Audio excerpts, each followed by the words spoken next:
What's up, everybody? Welcome back. We are another episode of the Lost Boyz Gaming Podcast, and we've got a special guest with us today. So as usual, I'm Trent Anderson and joined as usual again by Mitch. And today we've got another special guest though. We got Steven with us. Our friends call him Smiles. We're excited to have Steven here to talk some competitive VGC with us. How you doing today, Steven? Yeah, doing well. And yourself? I am super excited for this episode. Let me tell you. Oh yeah, we're stoked to have you. So let's throw it over to you. Introduce yourself a little bit. Your background in the VGC. And anything else that you want to let our viewers and listeners know about? Yeah, absolutely. So, I've been playing Pokemon since '98. In fact, I have the original red that I got. Nice. Oh, I love it. I love it. I started competitive around 2007 whenever Pokemon Battle Revolution came out. And the first actual live competition I went to was in 2011's Dallas Regionals. I didn't get that far, but my brother, being in the junior division, would qualify for Nationals. At Nationals, he got 5th. And then we went to Worlds in 2011 and actually got to meet Junichi Masuda and Morimoto. I still have their autograph. I don't know if it shows well on the camera. That's sweet. I can see it. It's coming whenever through. We went to Worlds, and this was our kind of placemat there. But yeah, my brother eventually won 2012 and 13's junior regionals championships in Texas. And then I've been keeping up with competitive ever since, playing in the X and Y format, Omega Ruby Alpha Sapphire, Sun and Moon, a little bit in Ultra Sun and Ultra Moon, and as Mitch knows, a lot in Sword and Shield for sure. So yeah, I've been in the gambit for a while, but it's been fun. It's definitely one of my favorite games to continue revisiting time and time again. Oh, that's awesome. Yeah. So it sounds like you've got some fun stories, fun experiences. I think just going to Worlds even would be sweet. So that's really cool that you had that opportunity. So I guess without further ado, before we hop into everything, I guess make sure you hit that subscribe button if you're here. I like this video. Steven's also got a channel over YouTube. Do you want to plug your channel real quick? Yeah, absolutely. So it's called Gaming with Smiles. The main thing here is that I'll do this series called Pass or Play, where I take a look at a game. I give you 6 reasons why you should play it, 6 reasons why you should pass it, and then give an overall verdict of pass or play. Because, sometimes it can be kind of tough whenever you have like a 7.8. What does that mean? And so just giving a very clear verdict on should you play this game or should you pass up on it. But beyond that, sometimes I'll upload some of my Twitch streams where I'll play some competitive Pokemon. That's also Gaming with Smiles on Twitch as well. And my add, if you could tune into a Twitch stream when Steven streams, he talks through every move he's doing as he plays. And that is so helpful. It helped me learn so much just watching him play and talking about the hypothetical things that the opponent can do as well. And so if you want to learn about VGC, Steven's a great person to go to. He interacts with you in chat. He'll answer any questions you have. Awesome.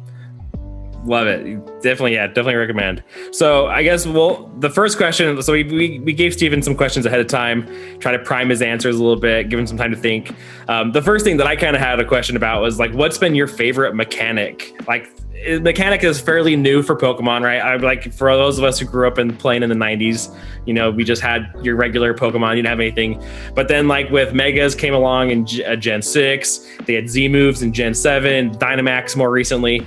So I'm curious from your perspective in the competitive side, like what's been the most intriguing, what's been the most fun, if anything, or do you feel like it's maybe even harmed the game, I guess? Yeah, no, that's a great question. And kind of thinking about it, I really enjoy Mega Evolutions. I think the one thing that Mega Evolution did really well was it limited which Pokemon got Mega Evolutions. So in fact, it actually buffed a lot of Pokemon that honestly would not have been usable at all. Like Lopunny, for instance, was a Pokemon that really benefited from Mega Evolution. Medicham really benefited as well. But on the opposite side, of course, Game Freak always plays favorites. And they'll give it to Pokemon that really didn't need Mega Evolutions. And so then you'll get things like Salamence that really got busted. Metagross was really good. I actually used that in my, I think it was my 2015 team, Mega Metagross. Try saying that 6 times fast. Yeah, Megas were definitely a kind of, and of course, it was like the first big net new mechanic change. And so that was definitely really fun to play with. Obviously, I won't subject you guys to the horrors of Mega Kangaskhan, and I don't blame people for being angry at it. I used it too. It was honestly like hitting the easy button at Staples. You just hit that button and you can win. What was the ability again? What's it called? Parental Bond. Yeah, that's what it was. Yeah. That one cracked people. Yeah. And they had to nerf that one so much. What they did was the second hit from 50% to 25%, just because I mean, it would just do a massive amount of damage, and like even Fake Out could almost like get a Pokemon down to half, which is like pretty insane. I mean, That's imagine nuts. that. I mean, if Megas could hold items, imagine putting like a Rocky helmet on that. Oh, that would hurt. It would, yeah, and just like how much. I'm glad that there was an item restriction. Let's say that for sure. But yeah, I think even talking about the newest mechanic, Dynamax, I think one thing that I do enjoy about Dynamax is the flexibility, right? And so like, let's say you're in the middle of a match and your initial game plan going into your battle is like, okay, I think I want to Dynamax my Charizard or my Venusaur. And then halfway through, you know, an opponent does a move that you didn't expect and your Charizard or Venusaur is like at half health and it's like, it doesn't make sense to Dynamax them now. In the Mega days, they would be like, well, you're kind of out of luck, right? It's an all or nothing thing. And especially with Z moves too, that definitely felt like an all or nothing thing in some instances. But with Dynamax, well, if you have Pokemon in the back, well, they also can Dynamax, and you might be able to utilize that to your advantage. Or you might even get through a battle without needing to Dynamax. Some of the effects of the Dynamax moves definitely tend to be a little bit more busted. Max Airstream is a great example of like that is busted, and I'm not ashamed to admit that I have won many a games with Max Airstream for sure. But I do think that the flexibility of Dynamax is something that has been nice as well. But yeah, overall, and it's funny enough because when Megas were first introduced, I was like so adamant about like, oh, I'm just going to ruin the game or whatever. But honestly, I think with Pokemon, like, you just have to understand that things are going to be busted no matter what. Enjoy the game, learn from it, and you'll find something that you'll really like, you know? For sure. Yeah, I mean, I remember when Megas came along, and I mean, I wasn't playing competitively at the time, so like I just remember thinking like, oh, it's cool. I wished, like, I mean, I'm a Charizard fanboy, so I was more than happy. Oh, Charizard got a Mega Evolution. But like to your point, like it's interesting to kind of see some of those other Pokemon that like get snubbed, or like Lopunny, who probably is not like very versatile. Not many people actually using it, but then because of a Mega Evolution, they pick it up. You know, so it's interesting to kind of see how the mechanics have changed people's preferences to different types of Pokemon as well. So and to that point, I guess the next kind of question, and this one's a little bit more off the cuff, like kind of to that same point that we were talking about. I was watching a lot of the Worlds this time around, and seeing some of the different choices people are putting on teams. Like Gastrodon as a Pokemon, I probably wouldn't have thought that a lot of people used, but that was like a very common choice. And then things like even like Incineroar, where the move set though was so different than something that I probably would have put on it in like your traditional gameplay. You probably use Flare Blitz, but you probably put more like a flamethrower move. Like I don't ever usually use a lot of these support type moves, I guess. So you kind of mentioned to that point, you mentioned more like before we kind of started recording how you like to figure out teams and like put together teams based off of someone's favorite Pokemon. So I guess how does that like influence your personal playstyle? Like, is you have these move sets, like how are you trying to really utilize a Pokemon that could be used in a variety of different ways, like because their move sets could be so diverse or something like that, if that makes sense? Yeah, no, absolutely. That's a great question. Just because there's so many options that you can choose, and I guess the kind of question to kind of think about too is what makes the most sense for your team and what kind of role that it can fill, you know? And so something that's really helped me out, it's kind of like a twofold thing in that research, right? And so the first one, man, every day I log on to CeraV.net like nobody's business, and I'm like going through the Pokedex, looking at different moves, their stats, and kind of seeing the interaction that you see from there. A great example, to kind of give you an example of a Pokemon I did this with, Galarian Corsola was an amazing Pokemon just because of how defensive it can be with Eviolite. But I also kind of figured out like, wow, Corsola actually does a really great job against physical attackers because it has like a variety of moves that really deals with them well. The first move being Will-O-Wisp. You're able to burn a lot of physical attackers like Zacian and things like that. But you also have Strength Staff as well. So even if they boost your attack, you can take away their attack and heal up your HP. And I kid you not, there's so many battles that I have where Corsola was pretty much all the way down to 1 HP. I used Strength Staff, got all my HP back, and the amount of work that my opponent had to put in and all the resources to bring my Pokemon all the way down to 1 HP just to erase that amount of work is insane. And so I think a big part of that too is kind of like being experimental and being creative with figuring out teams. Funny enough, there was one battle, and Mitch remembers this one too, where on ladder, I went up against Aaron Cybertron Zane. He is one of the most prolific VGC players of all time. I actually had an opportunity to meet him back in 2011 when he was, when the scene was a lot newer back then, but he was very kind back then. And we ran up on ladder, and the team I was experimenting with at the time was like a Hail type team. And what really worked with that team was it was a Kyurem White team with Abomasnow support, as well as Zapdos, Gothitelle, Torkoal, and Galarian Moltres. And the idea behind this was, this is a format without Dynamax. And so whenever people would try to switch around, so the idea behind this was, let me fire off these 100% perfect, accurate blizzards with a really fast Kyurem. And so one way that could stop me was if you were able to switch. How can I stop people from being able to switch? Lead with Gothitelle Kyurem. So if I get you in a bad matchup, I switch out Gothitelle with Abomasnow, and I keep on firing these 100% blizzards. And so really the idea behind that is, think about what your win condition is. Think about ways that your opponent can stop you from that win condition, and then build things around that can help support you to be able to obtain that win condition. And so that's why Incineroar is definitely one of those very strong splashable Pokemon, is because a lot of times people are focusing on like, okay, how do I make sure that my Dawson plays the best? Or how can I make sure that Calyrex Shadow Rider plays the best? Or like these big hitters, right? What stops them from being able to like rampage throughout the game?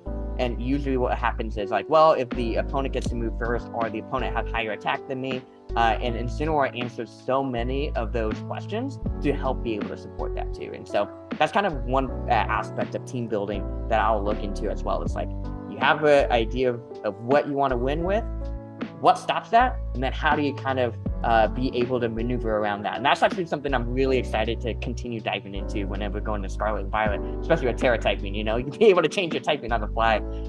So yeah, that's definitely an exciting part of that. Having watched that stream live when Steven was streaming it, and then watching I think you posted it on YouTube as well, Steven, right? So I watched your point of view when you talking through it again, and then the very next day, I believe Aaron posted his copy, and I remember you texting you like, he posted my battle. And I was so hyped for you. I was so excited. And it was so cool to be like, wow. Like he was just like baffled. Like this pristine premiere, like Pokemon battle for VGC was just blown away by Steven's team. And it was so creative. He was just like, I remember he said, it's like, I love Abomasnow, but it's near impossible to make it work. And like, this guy made it work. And then the next video that Aaron posted on his YouTube was him battling like 5 different trainers with Steven's team. So it was the coolest thing. And so like from then I was like, man, I know Steven's like the real deal, like the top dog, and knows what he's doing, because like he earned the respect just through a simple battle like that for like someone who's known around the world. And I loved and asked for advice from Steven ever since then, seeing how amazing he was at it. That is freaking awesome. That's actually really cool. You made going back to that other point that you kind of ended with Terra type. So Terra type's the new mechanic, right? We talked a little bit Megas, we talked a little bit Dynamax. So how do you see Terra type changing the meta of the competitive scene? I mean, like the thing, I think I brought this up to Mitch a little bit ago. Like one of the things that I keep thinking about is like a Latios or Latias that becomes electric type and all of a sudden doesn't have any weakness because it can't get hit because it has levitate still, so you can't hit it with the ground move, and so then it's like you can't hit it for super effective. Like that's like I feel like there's going to be so many different types of things kind of like that where it's just going to feel like, how the heck are you supposed to deal with this? So I'm curious to see your thoughts on what like being able to change your Pokemon's typing is going to do. Yeah, no, that's a great point too about Latios and Latias. I never thought about that, of getting to the electric type with Levitate. That is very similar to Electros that we currently have, where it does have Levitate. And I actually used that in 2011 whenever I built my first team for regionals, was kind of like a pseudo Trick Room team back in the day. But in any case, I think one thing that we're calling out here is I think the game is going to be shifting more towards how do I hit really strong, super effective attacks, because anything can change its type anytime, to more how can I hit strong neutral attacks, right? And so I think that in itself is what's going to really propel this game forward with Terra typing, right? And so you can get in the trap of like, okay, well, that thing can turn into electric type, and I might try to aim it with a super effective attack, but if it turns into a type that is no longer super effective, and in fact is not very effective, I don't want to hit it with that type. And you play these mind games with yourself. And there's some of those cases, like, don't overthink it, right? How can you make sure that you can maximize the amount of damage that you do and be able to hit that? And in fact, that actually happened with my brother's win in 2013 regionals, where his opponent kept on switching out and things like that, trying to catch him on using a not very effective move to gain momentum. And so what my brother did in his strategy was like, you know what? I'm just going to hit him with neutral attacks. I'm just going to keep on whittling them down, and then eventually I'll be able to clean up shop, right? And so I definitely see, like, there is definitely a big threat with Terra type as far as like from a defensive mechanic, which is something I'm really excited to explore as well, right? So if you think about like fairy type, what is fairy type's weaknesses? Steel and poison. What resists steel and poison perfectly? Steel. So you have a fairy type Pokemon if you want it more defensive, Terra type to steel to take those hits really well, right? So there are mechanics like that can help you out. But I would imagine players would adapt to that. And if they don't want to play that much of a guessing game, invest in types that can hit neutrally across the board for the most part, right? And so Dragon traditionally is able to hit it neutrally across the board. It only is resisted by Steel and Fairy. Electric, for the most part, can hit across the board pretty evenly. It's only resisted by Dragon and Electric and Grass as well, and immune to Ground. But as long as you don't run into immunity, you're pretty good there. Things like that. So it will be interesting to see how the player base adapts. I personally see that the player base would adapt to really invest in neutral type attacks from a defensive mechanic. That's cool. I think when they announced this, like, I was just thinking like, okay, wow, this is going to be crazy. Everyone's going to, I mean, there's 18 types, right? 18 types, okay, yeah. Make sure I was like, I think so. I was like, I think it's 18 different types, which is going to be insane. And I think in the first, I don't know, I would say after the first like 3 or 4 months to start doing competitive for Scarlet and Violet after it's been released, I would imagine. And then I think it's just going to be a huge barrage of guessing games. Like, insert that meme of like Elmo stretching up with fire behind him. It's just going to be absolute chaos, I think, as people try to figure all this out. And I'm actually excited for that. I think that's really cool. And thinking about different types, I know, like, I remember, I think Wolfie Glick right off the bat posted something of like Shedinja and Terra evolving it into, terrestrializing it into like a normal type. So it's immune to everything. It has no weakness, which I doubt is in the game. If it is, something's wrong. But I'm absolutely excited. And with like my gameplay, Steven knows with my competitive, I like to kind of be kind of cheeky and have like off the cuff things. And Trent went up against my Helping Hand Venusaur team. And I think it caught him by surprise the first time as he like ran it with a Gigantamax Charizard. It was kind of a big surprise. And I kind of like that. And so when I, for me personally, looking at Terra types, I'm probably going to more look as personality, whether it's in sports or games. I'm more of a defensive player. I want to focus on more defensive. I want to be more bulky. I want to last longer and kind of draw it out so that they kind of whittle themselves down until I can, sneak in. And I think the neutral type thing that's a really cool thing, is that everyone tries to have as effective and hard hitting as possible, but they're going to try to probably set back. That's going to change everything. So I'm excited to see the chaos that ensues beginning of next year. Yeah, absolutely. Yeah, that Gmax, that Venusaur Gmax was a fun battle. It definitely caught me by surprise, but I mean, it was. I think that's the thing that's one thing that I really love about like just the Pokemon like battling in general, is that there's so many varieties to be. Like, there's so many things you could do to be competitively viable. Like, you don't have to just stick to the same. It's not like there's 6 Pokemon that if you use these 6, you're going to win every time. Like, there's all sorts of different things you can do and different lineups that'll make sense, and depending on, to Mitch's point, to your play style.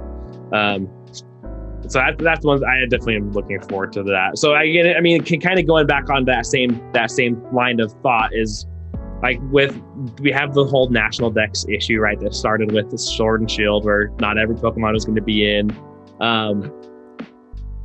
How has that changed the competitive scene for better or for worse? Like, personally, like, from my perspective, it is not a huge, like, I just kind of more recently got into the competitive side of battling. I haven't really done a ton with it, but from my perspective, it would kind of force you to be, maybe more to the meta than others might, because I feel like a lot of people like to choose their favorite Pokemon, but if their favorite Pokemon is not in the in the game, they're going to go more towards what is competitively viable or what is kind of seen in the meta at the time. But I'm curious to hear your thoughts as someone who's actually been in the scene for a lot longer.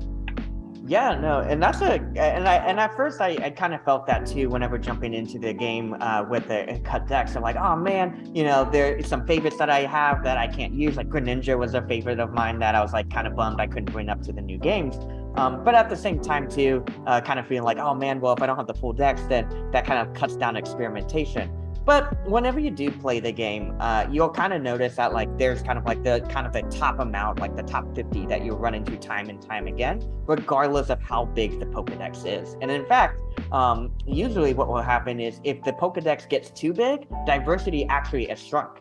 And so a great example of that was in 2015, there was an archetype called Chalk, which is Cresselia, Heatran, Amoonguss, Landorus, and Kangaskhan, and then having like a 6 Pokemon that was part of it. 6 out of the 8 top teams at Worlds ran Chalk. It was that prevalent. And this was a time when the National Dex was 100% used, right? It was at Omega Ruby and Alpha Sapphire, and you can use any Pokemon from the National Dex, barring like Mewtwo, Rayquaza, and things like that. But the year previous, and this is actually the most famous year in VGC competitive history, was the year that Pachirisu run.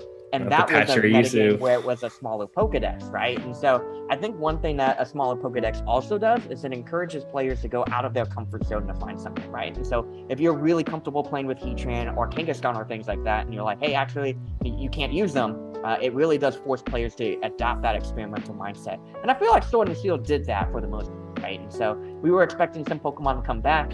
They weren't back, and so the player base had to go back and experiment and actually learn about a lot of new Pokemon. NDD, for instance, became really big. Rillaboom was huge. Urshifu won a couple of things back in the day. It's a little bit harder to use in this format just because the restricted Pokemon are really strong here, and things like that. But yeah, I personally, while from a collector standpoint and like an experimental standpoint, I wish I have a bigger Pokedex so I could use all the Pokemon. In practice, it has actually shown more team diversity when you are limiting the Pokedex. There is definitely a sweet spot to hit with the amount of Pokemon that you have at one time. Interesting. I wouldn't have thought of it. I mean, it makes sense. At the same time, it's like it doesn't make sense. So it's cool to see that that's been the way it's worked out. Yeah, because like I feel like, I mean, maybe you correct me if I'm wrong. You'll definitely know more. But like when I was watching the Worlds, I felt like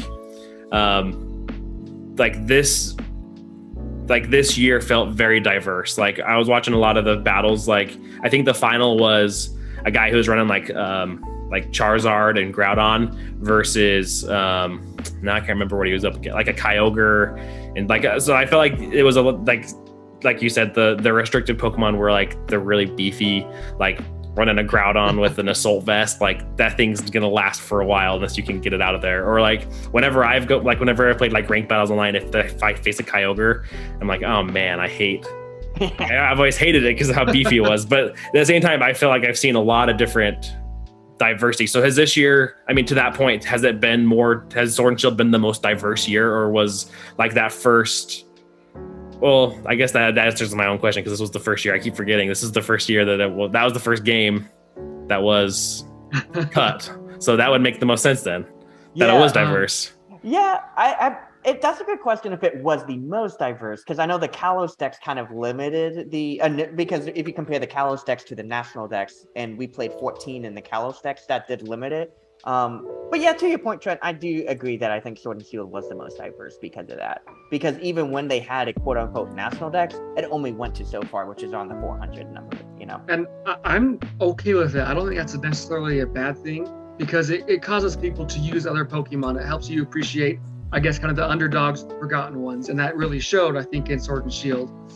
And I know I've mentioned it to both of you before, and I'm definitely beating a dead horse here, but like, going back to Black and White, hi Bronwyn. Hi. Going back to Black and White, I definitely think it was something that was so cool, because the whole game all the way through, you couldn't access the National Dex until you beat the game. Yeah. Now I think that was a cool factor to have, is that you could have, you have to utilize and learn new Pokemon. And while Scarlet and Violet definitely isn't doing that, I feel like they're presenting a lot of new Pokemon or variants, which I think is going to help us to, keep the experimentation and the discovery up more. So I'm excited for that, and I hope to see more original Pokemon at first before we get a national dex in Scarlet and Violet. Yeah, I'm right there with you, and especially too, what will be exciting is there are a lot of Pokemon that haven't been in Sword and Shield for a while that are coming back, like Houndoom. And not to say like Houndoom had that much competitive viability in the past, but it could have it this time around, right? It's true. So maybe there's a way that we can make Houndoom work. Please, let's make Houndoom work. I would love that to happen. But yeah, I think that and I think that's one thing that's really exciting about Pokemon battles in general. It's not just like you're playing a game, but you're doing that team building part. And it's really that experimentation that really drives the game forward. And it's not just like, oh, I'm building something, but kind of Trent, to your point about like, you go online and you see different teams and things like that. It's really fun nowadays. And especially too, I think that Pokemon has gotten a lot better at showing you like after the battle, like, hey, you can actually view your opponent's team. And I've done that before where if I fought a really great opponent, I'll take screenshots of what they did and be like, oh, let me try and build it out myself and see what works and what doesn't work for my personal playstyle. And so, yeah, really that experimentation in Scarlet. I definitely feel like Scarlet and Violet's going to capitalize on that heavily, which is going to be exciting. Yeah, that's awesome. Oh, go ahead, Mitch. I was going to say, I think with, I didn't do competitive before, but in other games, like sad to say my very first Pokemon game was Fire Red. I didn't get a start right off the bat. But, starting in Kanto, you got to have OG. But like playing through different games through the Game Boy and the DS, it's, it was difficult. I didn't understand EVs. I knew about them. I didn't understand shiny hunting. I knew about it. And I feel like that was really hard to do. And I feel like as more people have played in our generation from the beginning in Pokemon has gotten older, it's been more easily shared and accessible. And I think the best thing they did with Sword and Shield is that they made it so available to everyone to get into competitive. And I think that's what it should be about. It shouldn't be so hard where Steven's talked about like the crazy things people had to do in Black and White to get the perfect stat Pokemon they needed to find, where like they run a program and it tells you exactly when and where and what day to go in this certain patch of grass to find the Pokemon you need. And I'm like, that's insane. Like might have to like, it's just, and so it's so much easier now is that you can catch, you can breed easier, you can increase the EVs. And I think that's what it should be. And I hope Scarlet and Violet continues that so that everyone can be invited and still want to join and learn. Because I would love to learn more, and I hope it's more easily accessible to do so. Yeah, no, that's a great call out. And that is something that I would imagine would be continuing going forward too. Because yeah, to Mitch, your point, I literally had to do what it was called RNG abuse, or random number generator abuse. And let me tell you, that was so stressful preparing for Worlds 2011. I was like, I got to get my brother the best team. And like, I tried so much at home and I was like, this kid doesn't work. I had to drive. I was in Houston at the time and I was like, I can't do that at home. I'm too stressed. So I drove back to my apartment in Austin just so I could dedicate all day to catching the perfect Pokemon there. And nowadays it's so easy. It's like, yeah, breeding takes less than 10 minutes. Or if you catch a Pokemon in the wild, be like, I feel like hyper training. And then you can just do that way too, which is really nice. So yeah, to your point, Mitch, and I think that would just only make the community stronger, making it as easy as possible to get the Pokemon needed to be able to compete so you can spend more time in what really matters, which is the battles and things like that. Yeah, that's awesome. Actually, another quick question that you mentioned hyper training and catching specific Pokemon. That's one thing that I've always kind of been a little confused on. Like I've looked up stuff, you try to read things, you try to help. So I'm just curious, is there an advantage to like breeding a Pokemon with the best IVs versus going and hyper training it? Yeah, so from a competitive standpoint, they all act the same. So there isn't necessarily like a, one advantage of the other. It's more of like what resources that you have at your disposal, right? So, I mean, I have had resources all the way from, Fire Red, Pokemon XD, and Coliseum, and, years of like, items and, natures and all that basically stocked up. And so for me, if I wanted to breed a Pokemon, honestly wouldn't take that much time because I have perfect IV Dittos to really speed up that process. But if you're a newer player and maybe you have enough rare candies to quickly get yourself up to level 100 and enough bottle caps, that might be something I would recommend instead. Hyper training is really helpful for legendary Pokemon just because, like, if you want them to have perfect IVs, you'd either have to, one, catch them in an older game using RNG abuse, like we were talking about before, and that does take a considerable amount of time with the calibration and all that. Or nowadays, you can just catch it from any game, bring it all the way up, and then just get it to level 100. It is not really that hard to do, and then use the bottle caps to hyper train them. And sometimes it's fun to hyper train because you get the extra swag thing. Because I think Mitch's Venusaur was actually a shiny Venusaur, right? And yeah, I was breeding for it, and it didn't have quite perfect stats. It was almost there, but it was like I don't know, it was like 16 eggs in to me, like trying to breed for this competitive Venusaur. And Steven's like, you know what? Sometimes it's good to just show off. We can hyper train it; it'll be fine. Which is, I'm glad you can do that because it made it it got me to where I needed to be. And so it was nice to be able to show him, like, I bred this. It has my original trainer name. It's my shiny. And I was like, this is really cool. And then, being able to do max soup now, you don't have to like hunt something down and try to make sure it's Gmax. You can just make it Gmax yourself. And so that was really cool too.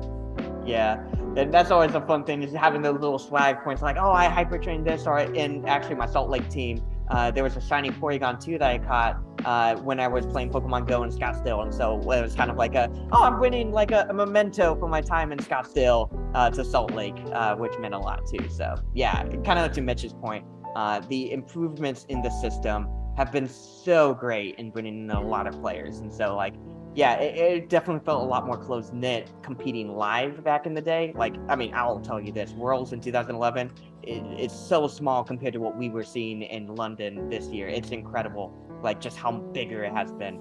And I think a huge part of that is the improvements in gameplay, making it easier for more people to get into the game, which only makes the community and the game itself a lot stronger.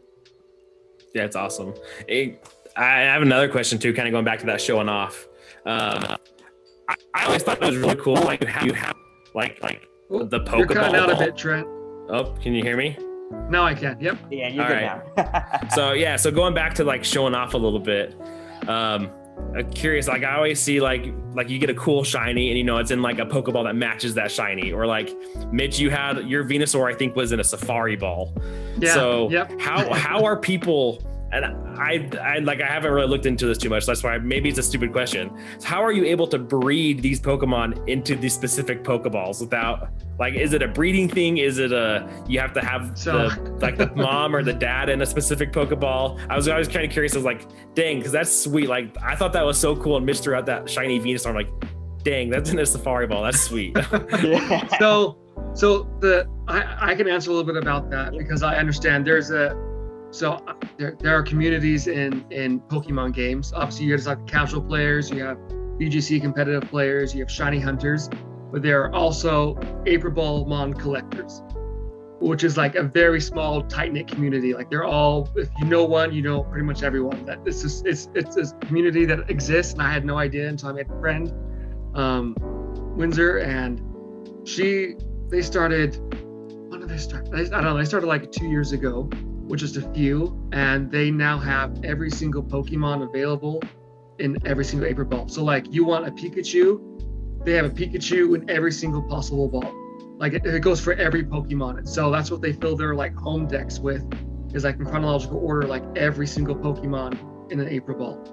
And so that's, I think the one I got a Bulbasaur and his Safari Ball traded to me randomly in a surprise trade.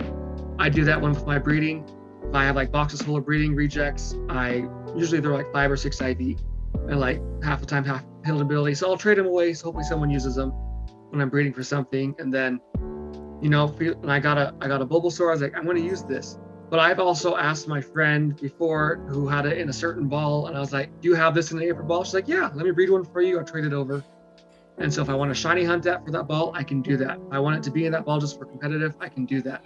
And so in that sense, it's very possible. If you know someone that can help you hook you up that way, and they're willing to help you out, they will. And so thankfully my friend's willing to do that. And if she's up to it, I can ask her to breed something for me, and I can have it and start shiny hunting or breeding it for competitive. And so that's how I did it with my Bulbasaur. Was cool. A random trade, or other people will breed it down and trade them out. That's sweet. Yeah, because I was low key jealous. Like that was a nice little touch to that shiny Venusaur. Thank you. One other quick question I've got too is we talked a little bit about the national decks and how that's changed the game. is there a specific Pokemon that you've seen kind of across your time? I mean, you've been playing competitive for a while, from across generations, that has been like the most competitively viable? Like, is there one that's kind of stuck out to you that, yeah, no matter what the rotation is, what the set, like what the rule set may be, like that this Pokemon continues time and time again to continue to show up?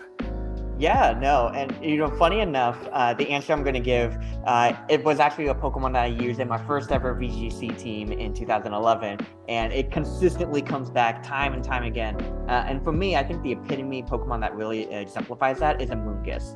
And it's a support Pokemon, but really what makes Amoonguss so great is that the support qualities it has can't be replicated by any other Pokemon, right? So Amoonguss has one great typing. So as you know, Trent, running into ladder against Kyogres, you hate facing Kyogre because water types are really great, and Kyogre is just like the best of the best when it comes to water.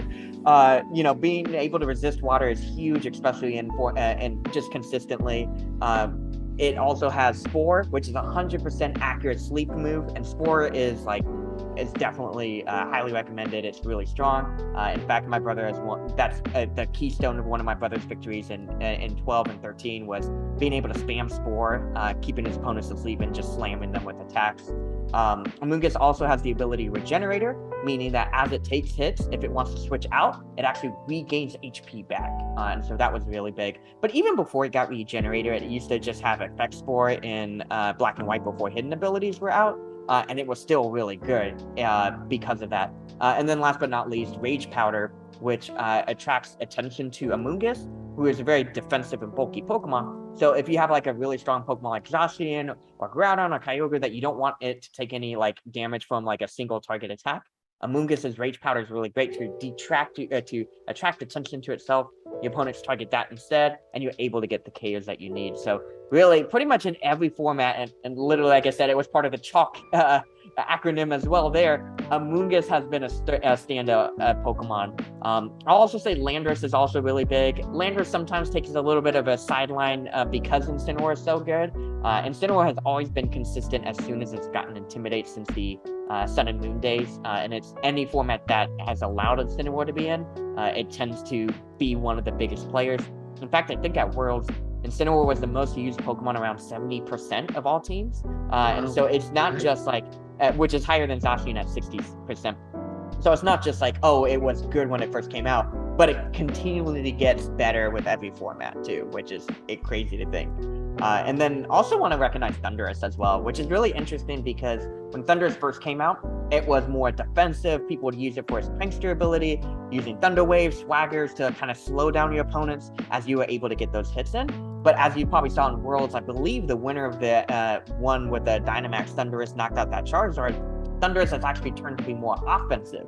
And so Thundurus's flexibility in this format, whether being the Defiant Thundurus or being a more prankster-oriented Thundurus support, Thundurus has also been very dominant in every format that it's been part of as well. So yeah, funny enough, 3 out of the Pokemon I mentioned did come from Black and White. So Black and White definitely defined a good amount of that's my favorite, what competitive Pokemon is nowadays for sure. Yeah. That's super interesting. And it's kind of fun too, because like Amoonguss is not like a Pokemon you'd think of like, oh, I love. Like, I don't think there's not too many people out there like, oh, I love Amoonguss, it's my favorite. But to see that, like, and I think that's kind of what's interesting about like the competitive side is a lot of these Pokemon that don't get a lot of love during like a traditional playthrough become like so helpful and so awesome in the competitive scene, which has been fun to see as well. I think with that, and you mentioned they didn't do hidden abilities to Kalos. Is that what you said, Steven? Is that correct? Yeah, so it's kind of a weird caveat. And again, this kind of goes back to why breeding back then and building a team back in the Black and White days was so tough. Not every Pokemon had their hidden ability released yet. And at the first Black and White, Amoonguss didn't have Regenerator quite yet. But then when Black and White 2 came out, you could catch a Dream World Amoonguss that did have Regenerator. Yeah, it's one of the, and that's one of the challenges too back in the day too, is trying to figure out like, okay, I know it could have this ability, but has that ability released yet? Or like, and there's also this weird thing too, and this kind of, I'm glad that this part of it's gone now, where whenever you bred a Pokemon, they would always be in a normal Pokeball, right? And so if you threw out a different thing besides a Pokeball, that means that they were caught they were caught in the wild, meaning they couldn't have egg moves. And so you would have to play in your mind of like, okay, they can't have egg moves because they're not in a normal Pokeball, right? And so you can see how, like, you know, how much things that you have to keep in mind back in the day to kind of account for that. And so just the simplicity nowadays of like, the Pokeballs are just swag points. You don't have to worry about that.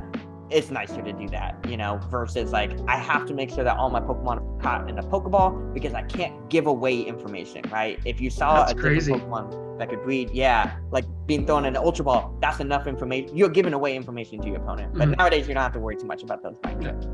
I think answering Trent's question of one Pokemon I think is kind of always stayed up in the top ranks is Gastrodon. Yep. Because in a Storm Drain is the hidden ability, is that correct? That's his normal ability, it's normal, oddly enough. Yeah. That's a broken ability. Yeah. I think it's amazing because, like, for example, like, I can't remember, Trent, you didn't have a Gastrodon on your Charizard team, did you? I don't know. I didn't have one. Like, if, like, I imagine, like, for example, if I was going against you and I wanted to, like, Dynamax my Kyogre. Like, you threw out a Storm Drain, like, Gastrodon, I can't do anything to your fire types on your team. And I think that's one of the best Pokemon is that it's bulky, it can handle a lot, it's very efficient at breaking down water teams very quickly. And I think it's been in a competitive play pretty often. It's not like a top tier, but it's always up there. And it's always, you know, when someone wants to throw a little spice in their team, Gastrodon's usually a good choice that they go with. Yeah, especially too, Gastrodon is actually a decent Dynamax option. In very early Sword and Shield, the game kind of pivoted itself towards either G-Maxing Charizard or Dragovish was really popular. And so like I ran like a Sandstorm team, and so like having Gastrodon in the back was so helpful for that. And kind of like I was mentioning before, one of the nice things about Dynamax is, let's say, oh, you were anticipating the Dynamax your Tyranitar, but they quickly knock it out and it's like, okay, now what? Or they hit Tyranitar with a burn. Well, you don't want a Dynamax Pokemon that has a burn, right? And so having Gastrodon in the back, especially with Max Quake, was really helpful for sure. So yeah, Mitch, to your point, like Gastrodon definitely is one of those Pokemon that always finds itself really high up there just because that niche that it fills as a Storm Drain Pokemon, no other Pokemon really fulfills it. And it also has great support moves like Yawn to put Pokemon to sleep. Earth Power is really great. Knowing Ice Beam is super helpful. And even Recover, right? If your opponent is taking a more passive turn and it dished a lot of damage to you, you know, just being able to recover and be like, I'm good. It's awesome. Yeah, that's the one to that same point, Mitch. That's the one Pokemon I needed for my team. I actually had a slot for it. So right now it had sitting with the Lapras. But like I still was looking for, like, I wanted to get my Gastrodon out, but I wanted to start battling. Like, I'll just throw a Lapras in there for now. But that was actually the one Pokemon that I was looking to fill it with was a Gastrodon.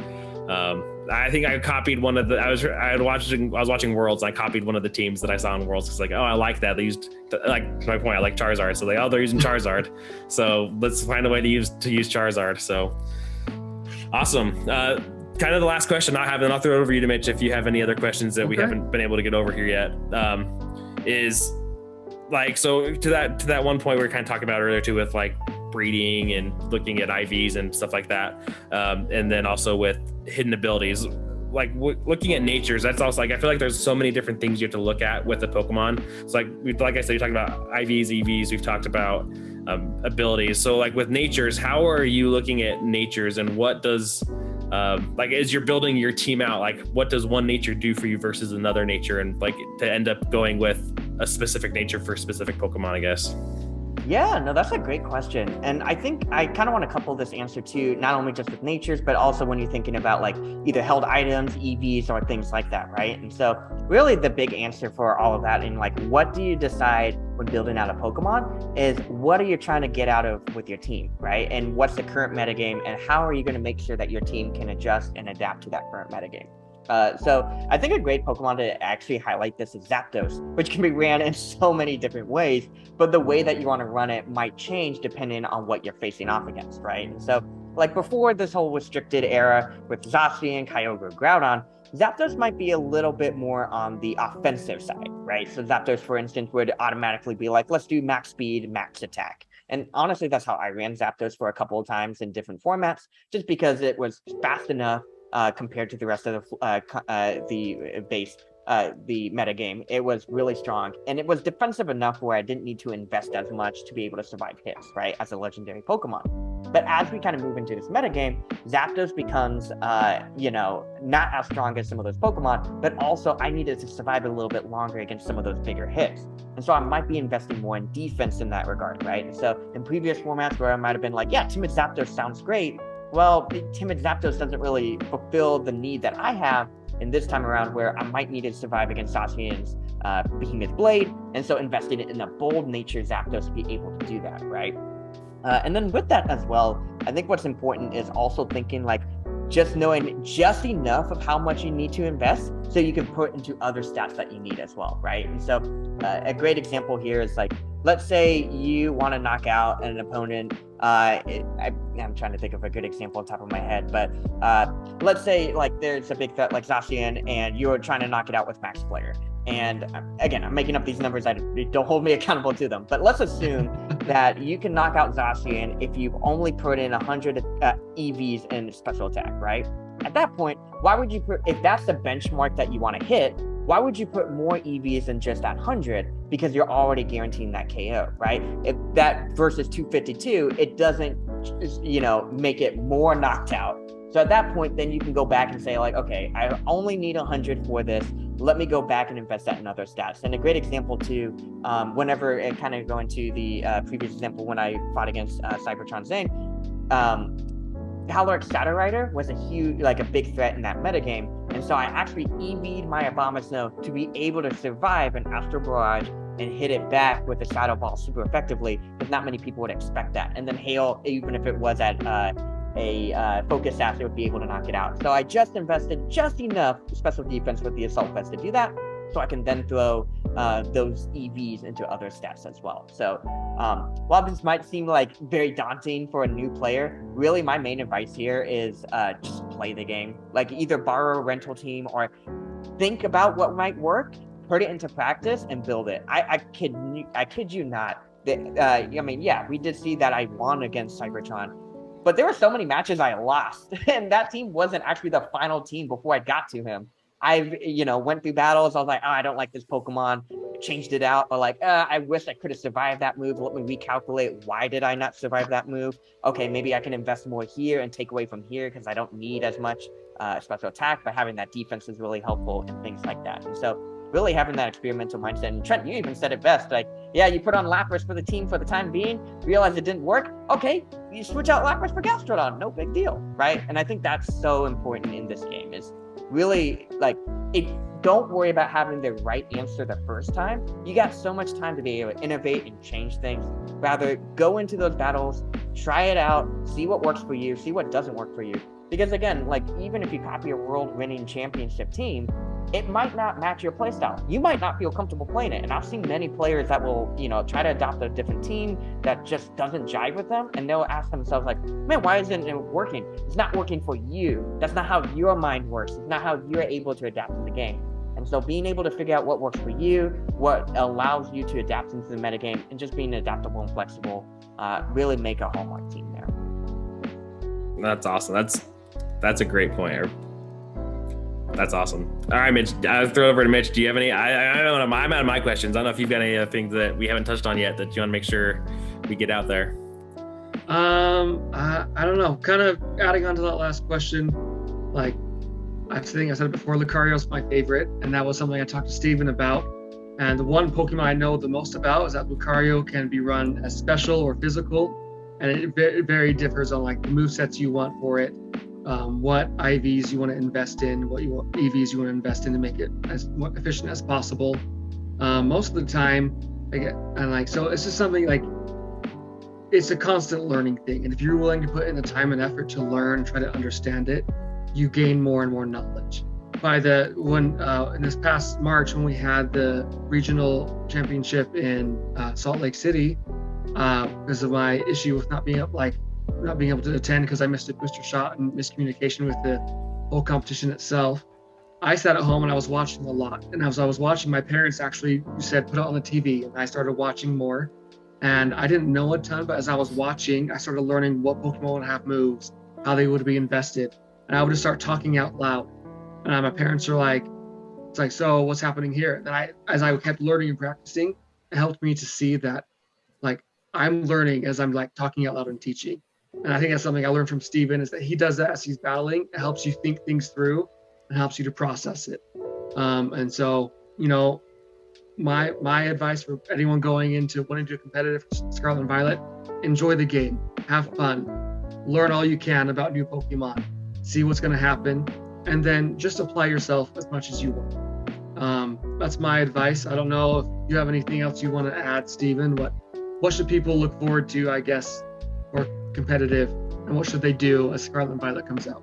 Yeah, no, that's a great, and Mitch, I couldn't have said it better myself. I think one thing I would like to add there too is just like, you'll always continue learning. And in fact, right before this podcast, I went on a battle and I just realized that Zamazenta knew Metal Burst. I didn't know, but I lost to it. But, you know, I think that's part of it too, right? And I think going with that open mindset, you know, you might lose your first battle, might win.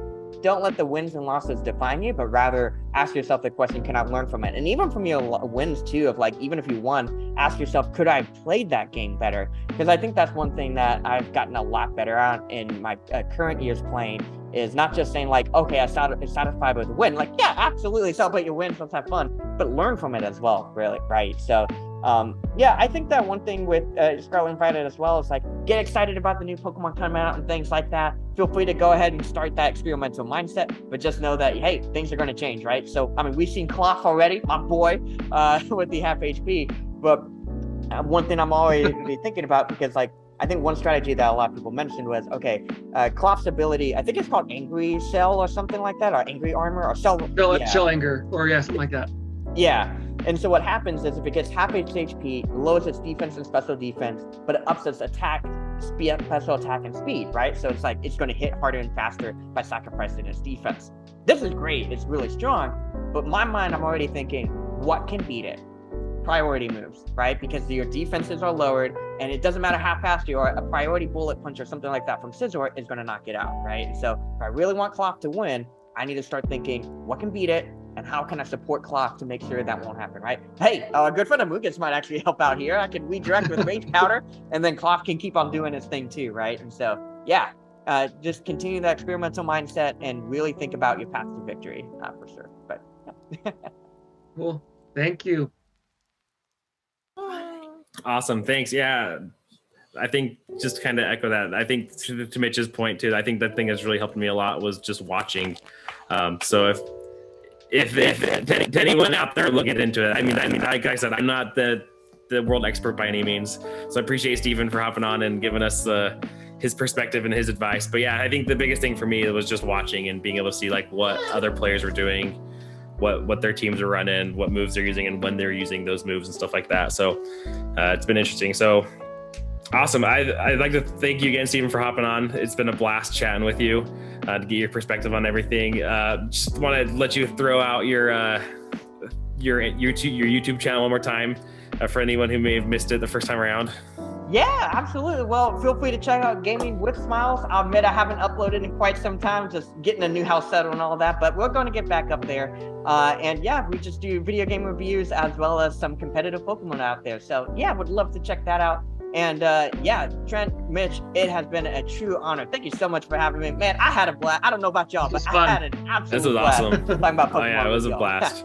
So yeah, thanks again for hopping on. It was a blast. We'll have to have you on again. So when's Scarlet Violet come out? We'll have to come pick your brain one more time to see what's been going on and how that's been going. So yeah, appreciate again. Good luck getting settled in your new house. It sounds like. I know that's always an adventure. So thanks again for watching. Hope you enjoyed. Make sure you hit that subscribe button, like the video. It really helps. Thanks again, Mitch, as well, for hopping on. It's always a pleasure to have you with us as well.